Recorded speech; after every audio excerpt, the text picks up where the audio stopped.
Well, let's get started. Brent here is going to talk about hacking web apps. Apparently, either that or he has a very misleading first slide. So let's give Brent White a big hand. Thanks, man.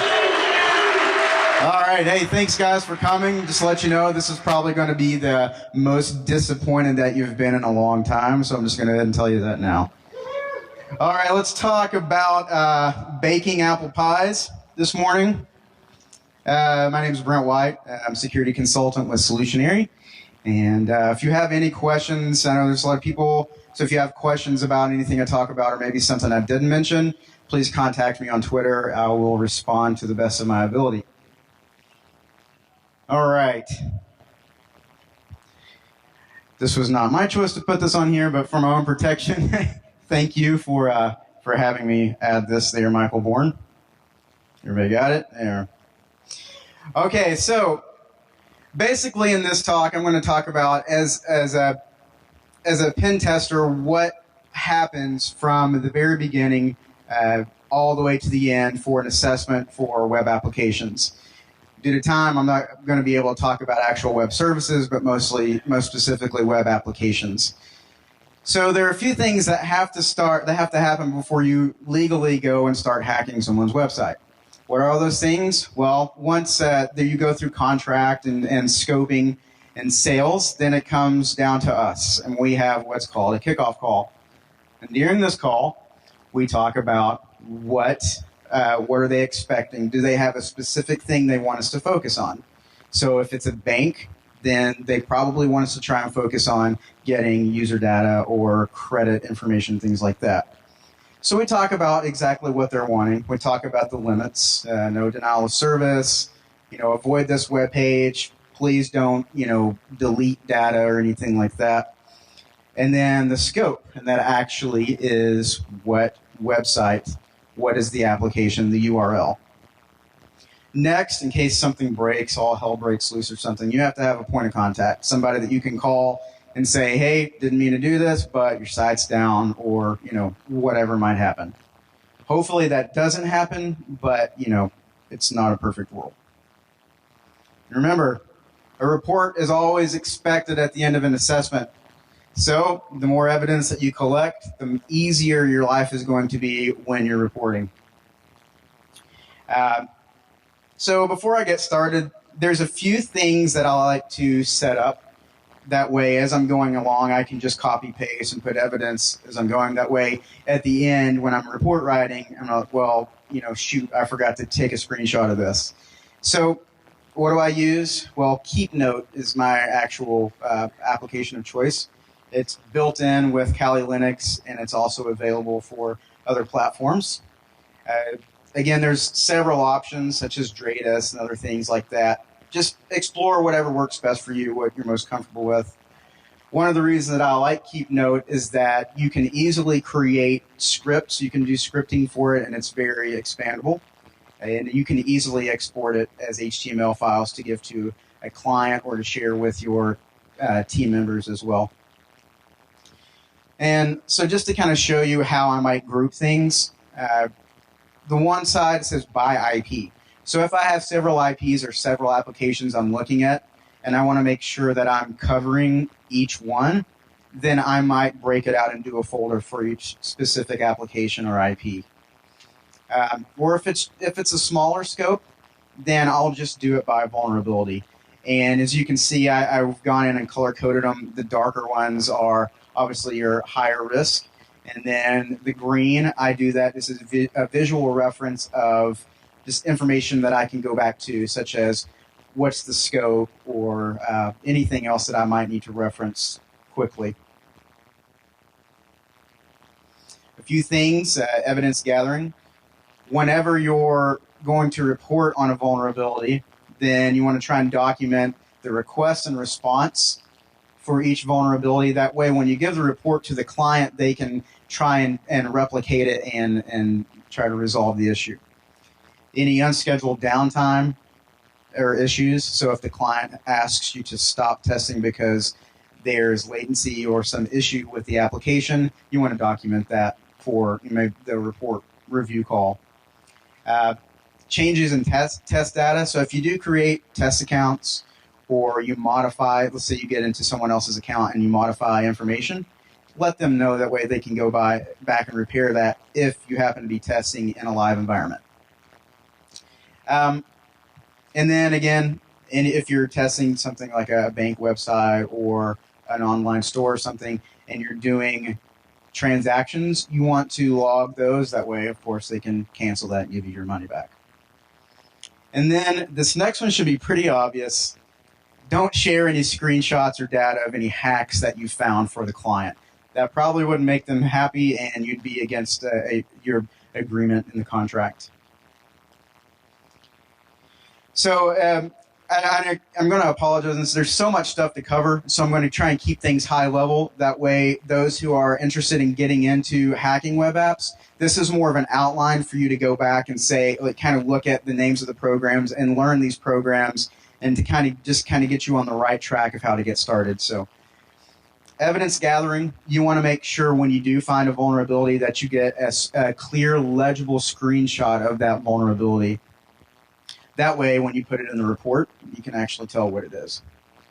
I've seen a few reports where it was really tiny. It was a screenshot of the entire screen, and the part that mattered, you couldn't really read it because it was so small. So just, trim out the stuff that isn't needed, make it where it's nice and big and you can actually read it.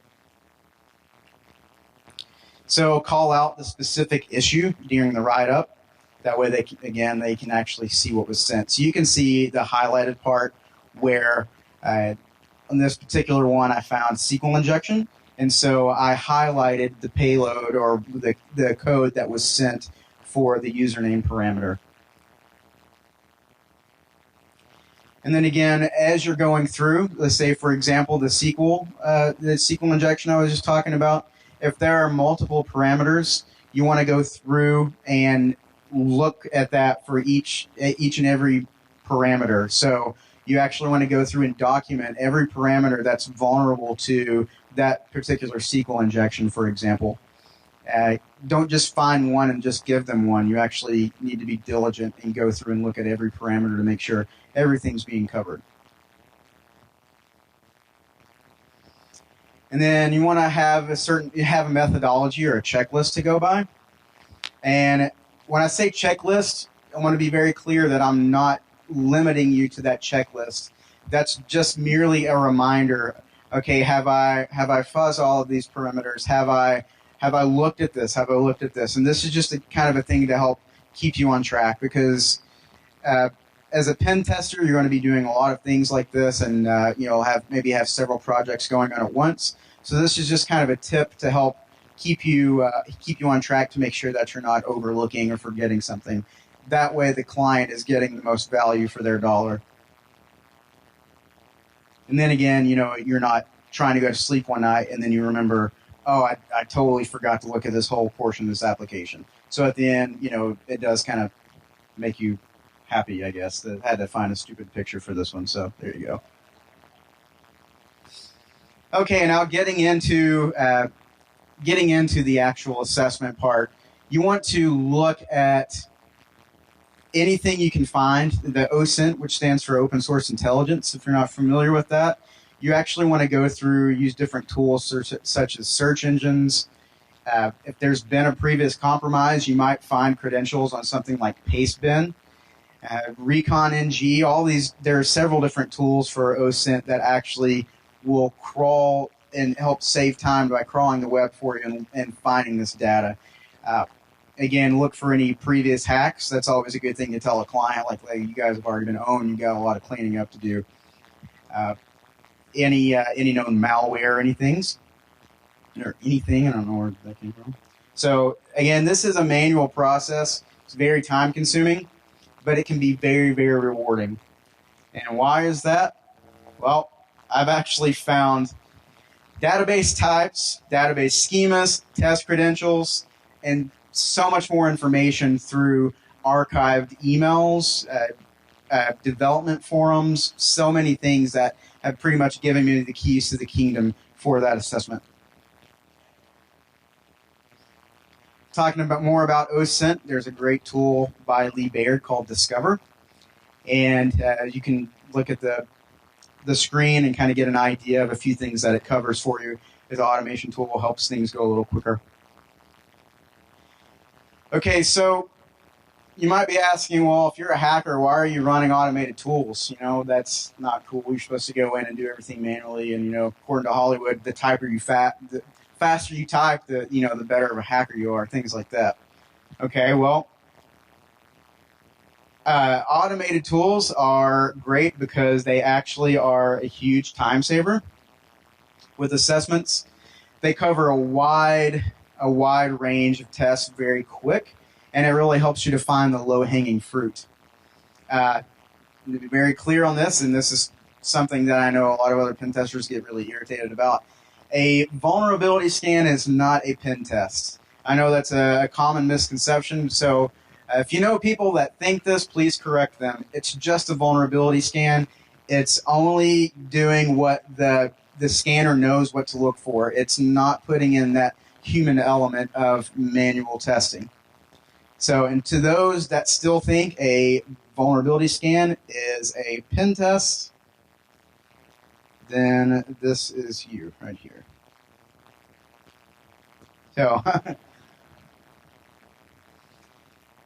so why use automated scanners? Again, they cover a lot of things. And so once they're finished, you still need to go through and validate the things they found. So you want to weed out any false positives.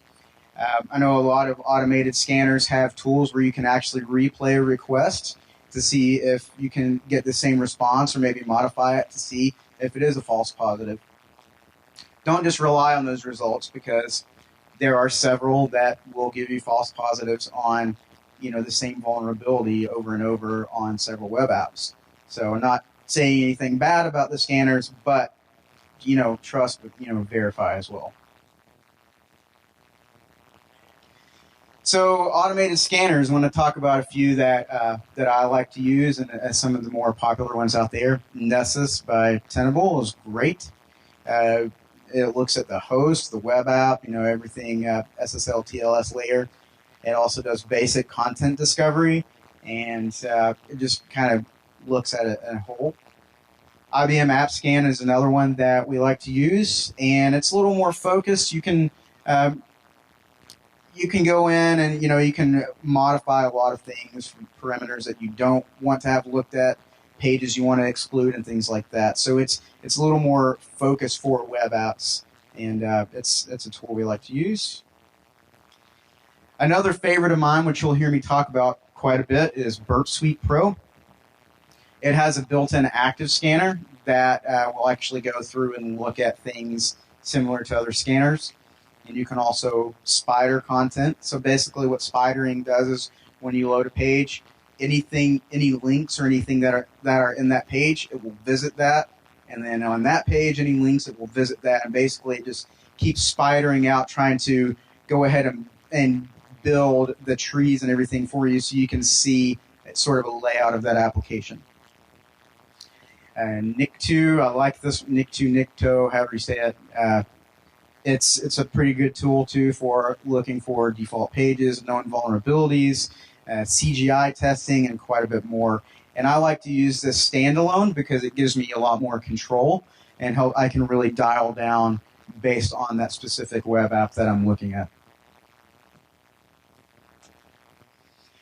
So if you're dealing with a framework such as WordPress or Drupal or Joomla, things like that, there are actually automated scanners geared towards those as well.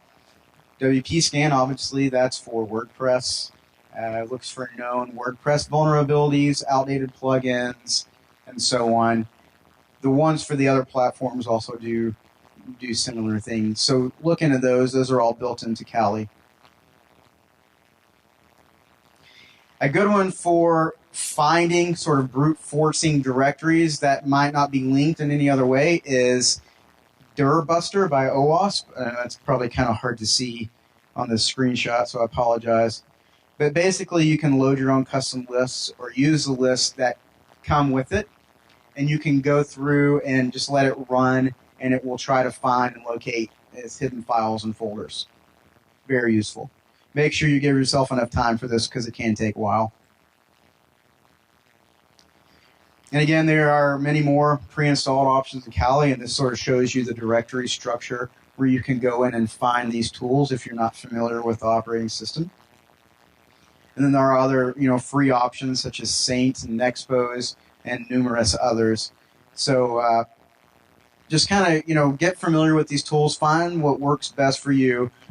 And I know on YouTube and other things, there are several videos, free tutorials to help you learn these specific tools. And sorry I don't have enough time to really cover all those things with you today, but again, this is just sort of to help you get going in the right direction and get started. Automated scanning, pro tips. Verify the settings of the automated scanner. Don't just put in the URL and click go. It's caused problems. It's just not really a smart thing to do. You want to look at the settings. Make sure you're not going to, do something that's going to cause denial of service. Clients, we found out, never like that at all, so avoid that. If you need to throttle it back and change the number of threads, you can do that too. And again, you can add pages or functions that they might want you to avoid. And something that we found is kind of common with web apps is a client will say, hey, this page is our contact page. If you scan it, we're going to get thousands and thousands of emails from your automated scanner, and that can flood things. It's caused problems. So make sure that you ask, what do you want us to avoid? What pages do we need to stay away from? Because there are times where that will cause issues. And then when you're all ready and you've got everything set up after you've verified the settings, you can start the scan. Okay, now let's talk about some manual testing. And this kind of bleeds over into automated. So again, once your automated scanners are finished and you have some things to go after, instead of just verifying those things, see if you can take those further. So you don't want to just see, okay, well, there's potential cross-site scripting, and then go and do a pop-up alert box of one. That's pretty lame. If you really need to show an executive of why this is important to allow budget or something to actually get this fixed, go deeper. Look at, maybe including keystroke scripting or hooking the browser with Beef or something like that, the Beef application. There's so many more things you can do with it. So actually look at those results and take them further than just the automated scanner. So make it look more real world. What would an attacker do? That's what you're trying to get across here. And then you actually want to explore the application through a proxy program. And again, there's Burp Suite Pro again. It's an excellent program. All the guys I work with, that's kind of a standard application for us. Again, there's the spidering and content discovery tools to help you find more things that you might not see when you're manually going through each page. And then again, the Durbuster from OWASP. A way to sort of tailor exploits and see what it might be vulnerable to is to look at the server response, kind of verify what is this running, because most of the time it will tell you, Apache and then the version number or IIS and so on. That way you can see, okay, this is how I need to focus my scanners or my attacks towards this host. Parameters. Parameters are basically anything that take a value and they send it on to get a response. Just want to look at those. And you want to, let's say if the parameter is name. Okay, instead of just putting in names, try putting in actual, maybe SQL injection or cross-site scripting or anything that is not expecting. And that's kind of the whole point, right? Is take something and give it information that it's not expecting to try and make it behave different. If you can do that and start getting different responses, that is kind of the rabbit trail you want to go down. Cross-site scripting, again, I've already mentioned that. If you're not familiar with cross-site scripting, you got to look it up. You got to become familiar with it because there are a lot of really good attack vectors and more websites are vulnerable to this than we would like. Also, you want to look up things like cross-site request forgery, SQL or LDAP injection, local and remote file inclusion. So again, in Burp Suite Pro, you can actually load your own list. So if you have a long list of cross-site scripting or SQL injection commands that you want to throw in a parameter, you can load those in, or it comes with some pretty solid ones already that you can try. Xenotix, however you say that, by OWASP, is also a really good cross-site scripting testing tool. It's for Windows platform, and basically it shows 3 browser types, and you tell it the URL and the parameter, and it will just run and run and run. And it will actually go through. And I've found a few things from this that other tools didn't find, or that I couldn't find through some manual testing. So I highly recommend checking that out. And then if you think you have possible SQL injection, save that request to a file, and then you can actually run that through SQL Map or other SQL Ninja, Barbecue SQL. There's so many different types of SQL injection tools built into Kali or for other operating systems as well. So something else you want to look for, whenever information is being sent, is it sensitive information? In the URL, is it showing the username and the password in clear text? Does it have the session cookie? And as silly as that sounds, we've actually found that several times. And so if someone's sniffing traffic or it's saved in the history, then someone's got, they can grab that session token and become your user, or, if they see your username and password, or even if they just find your username, you can start brute forcing with password lists and try to make your way in that way. Okay, and to prevent death by PowerPoint, because I know I'm throwing a lot of information at you, we'll look at this happy dog with a hot dog for a second. Aww. Has anybody seen the video of this, by the way? It's this dog just standing there, and they give it a hot dog, and it has its eyes closed, and it's so happy, and it just wags its tail for like 2 minutes. So,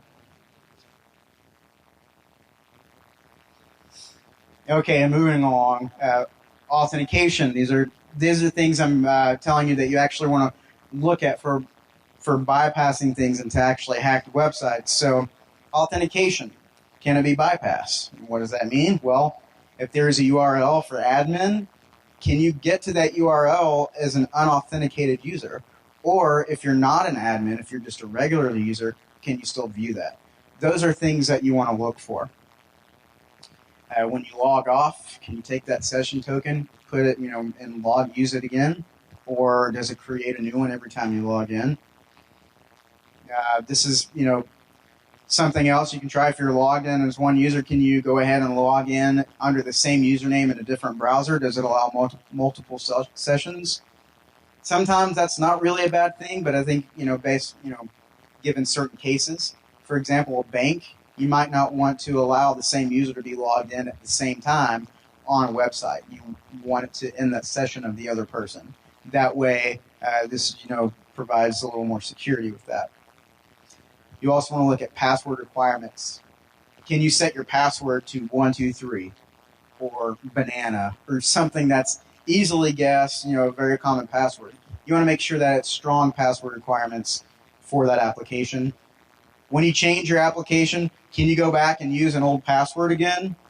Why is that bad? Well, let's say you've been compromised before and that list is on the website and someone says, well, okay, time to change my password.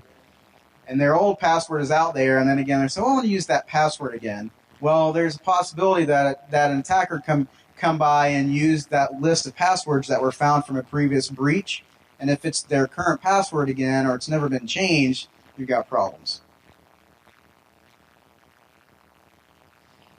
Look at the host, not just the web app. Again, what is it running? Is it Apache? Is it a vulnerable version of Apache? Are there admin portals available, like cPanel? If so, try default credentials for that, brute force it, see what you can do to get in.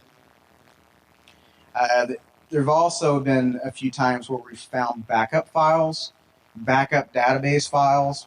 So you just grab those with no authentication. You go through, you find the information, usernames, passwords. It's pretty good stuff for us. not for the company necessarily. Again, with the host, do they have any dangerous HTTP methods enabled, such as put and copy? As you know, you can group those together to basically compromise the host. Delete, that's pretty obvious why that would be bad. So you want to look at those things. Are they vulnerable to directory traversal or shell shock or heartbleed or whatever else is out there that's a known vulnerability with easily to get public exploits. Again, you want to look at SSL TLS settings. Are they using weak ciphers with known vulnerabilities? If they are, you want to document that stuff, take care of it, let them know.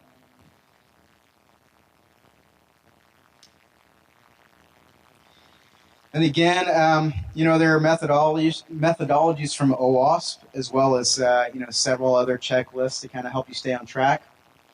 And these things will let you know kind of how to look for different things. And so, if you're new to assessing or hacking web apps, go to the OWASP site, look at their methodology, and that will actually help you walk through exactly what to look at, what things to look for, how to assess those, and so on. Then, practice in the lab. If you're new to this, you do not want to be learning this stuff while you're touching a client website. Bad things can happen. Just make sure you take the time to set up a lab. There's a lot of information on how to set up labs out there. So, check that out if you're not too familiar. And then once you're ready, go hack some websites. So that's basically it for my slides and my talk. I think we have some more time if anybody has questions or anything.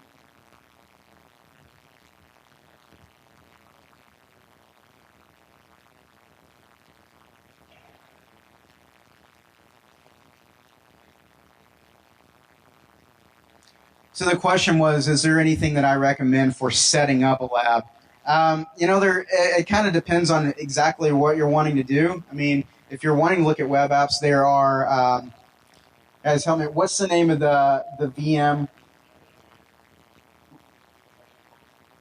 Yeah, there's so many different vulnerable VMs that you can download that are like purposefully vulnerable. So you can go in and test things like SQL injection and things like that. So basically, just if you run a few VMs on your machine, that'll be enough to get you started. Any more questions?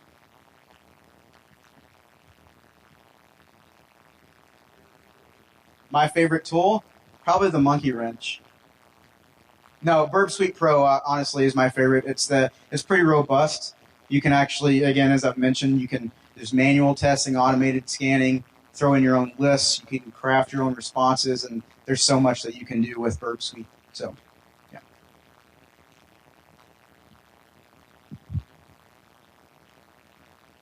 I'm sorry.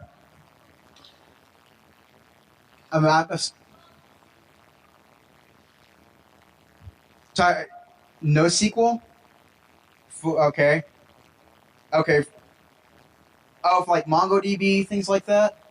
Yeah, there are tools like that as well. I mentioned like SQL Map and things like that. There are also tools written specifically for testing SQL injection against MongoDB and things like that out there as well.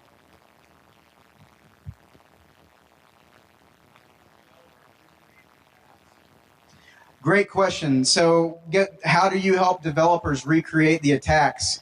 So earlier when I was talking about reporting, in the reporting, in a good report, it will actually show you the requests that I sent to the server. So it'll be the full post or GET request or whatever it was, and I will actually highlight in there what I sent that was malicious and that caused the abnormal activity, and I give that to you, and you guys can use something like Burp Suite or Fiddler or something else where you can actually just copy and paste that request in there, hit send, and you should get the same results.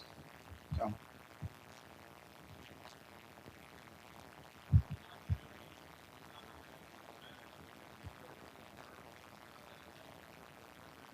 a plugin for Burp for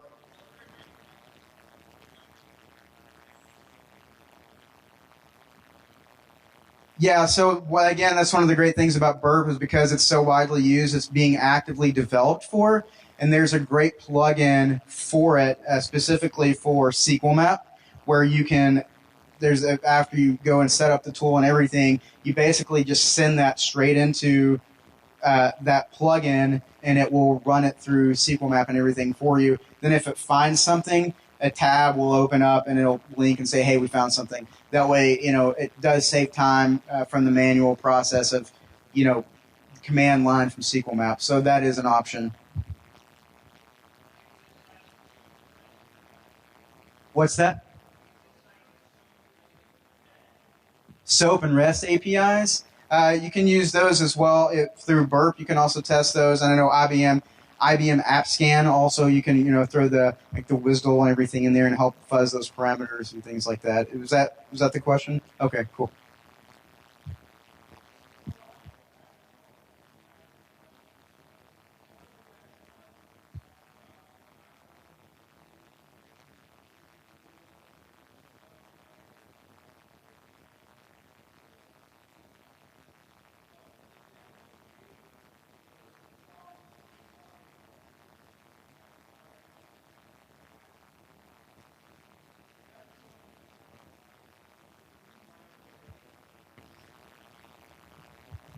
Yeah, so the question, make sure I got this right. So the example that I showed where I found the SQL injection in the username parameter, is that something I would tell the client right away? Yeah, so we have a process where if we find like a serious or what we consider a critical vulnerability, we escalate that right away to let them know, hey, this is here. It was pretty easy to find, pretty easy to exploit, and we got some information we shouldn't have been able to get.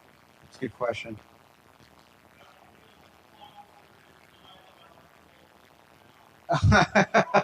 Other than that being a pretty common and frustrating thing, that's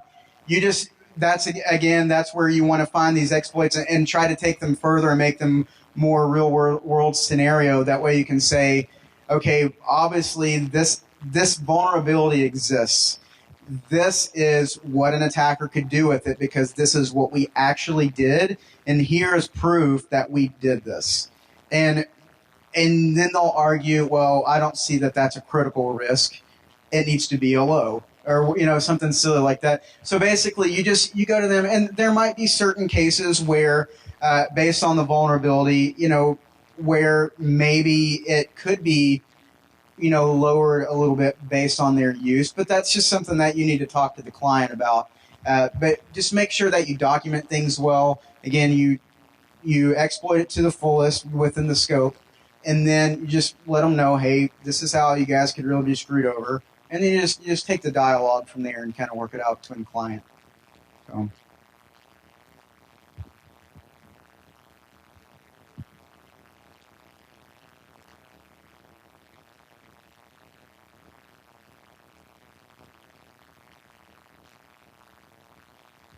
So I'm sorry, I didn't quite.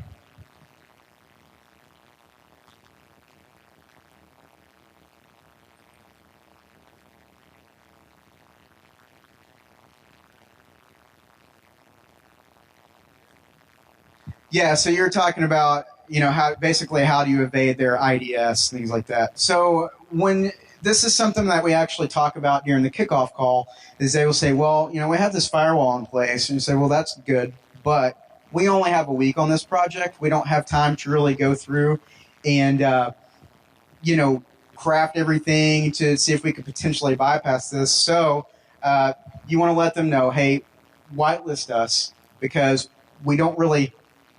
That's pretty cool. We don't really have time to do this. So you just let them know, hey, this is a time thing. You let us see what's behind that. That way, if an attacker does get behind that, then we fix those issues. Can you help me with this?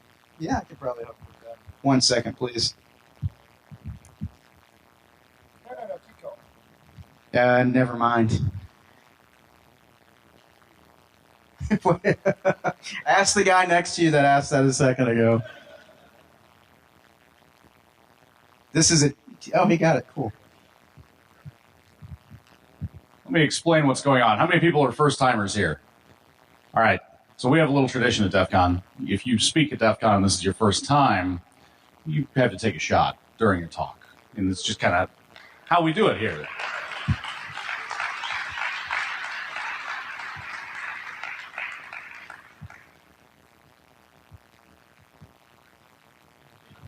First-time listeners have to bring their own. But thank you. Right. All right. Welcome to DEF CON. Welcome to DEF CON.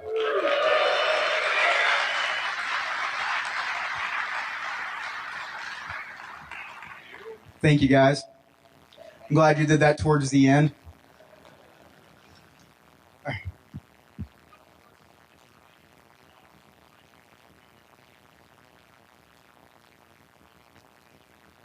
Yeah, so what do I read each week? What do I look at to stay current on things?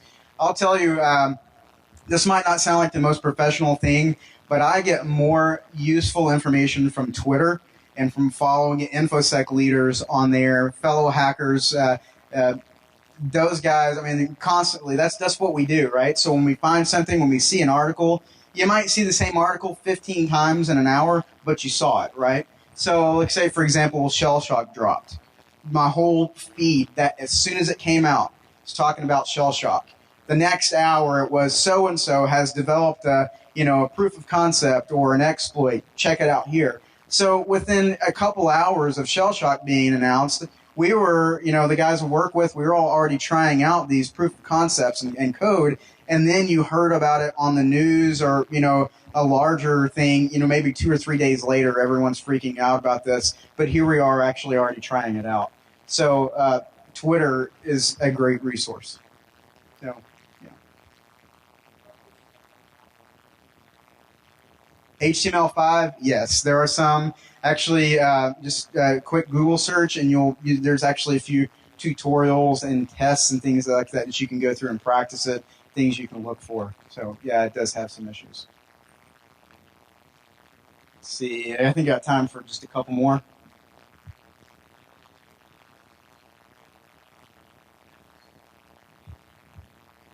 What kind of application?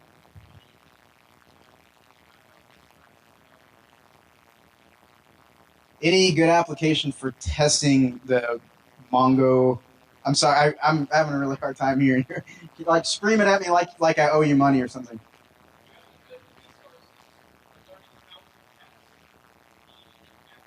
Mean applications, any resources for testing mean applications? Not anything that I can think of right off, sorry. Just message me on Twitter. I'm sure I've got something. I can send it over to you. Anything else? All right, guys, you've been awesome. Thank you for listening to my talk today. Appreciate it. Again, if you have questions, contact me on Twitter. Find me outside, and then I'm more than happy to do what I can for you. Thank you.